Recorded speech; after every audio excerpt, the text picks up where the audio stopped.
हम कुछ पेशेंट्स को कोल्ड थेरेपी देने के लिए बोलते हैं और कुछ पेशेंट्स को हीट, तो ऐसा क्यों, क्या डिफरेंस है, मतलब कब कौन सी देनी चाहिए?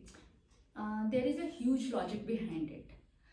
जैसे कि किसी को एक्यूट इंजरी हुई, एक्यूट इंजरी यानी कि विद इन 24 आवर्स कोई कहीं से गिरा, जैसे फ्लोर पे गिरा या सीढ़ियों से गिरा और उसको चोट लग गई, ठीक है, तो वो एक्यूट इंजरी हुई।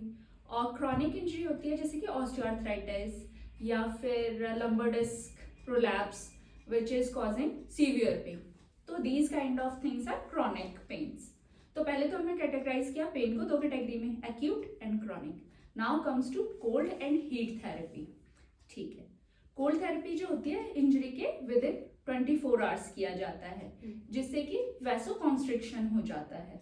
ठीक है, यानी कि जो ब्लड वेसल्स होती हैं they are coming very narrow. Any doubt in this? No.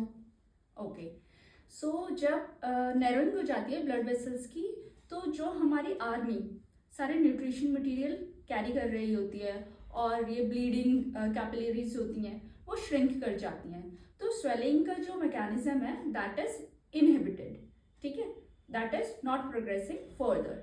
ठीक है, after 24 hours we will start with the hot therapy. Hot therapy से क्या होता है, this vasoconstriction of blood vessels come to normal, which is called vasodilation. Okay, so that's why within 24 hours of injury we should apply cold therapy and after 24 hours hot therapy.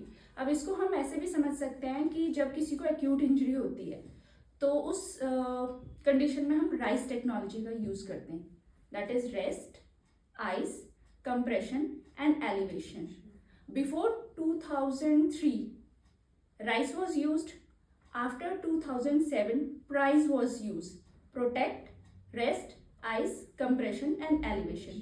And now a new term has been came in feature, you can say peace.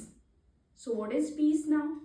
Protect, elevation, acute anti-inflammation, avoid anti-inflammation medication, compression and elevation, that is called peace. That's it. Thank you, ma'am.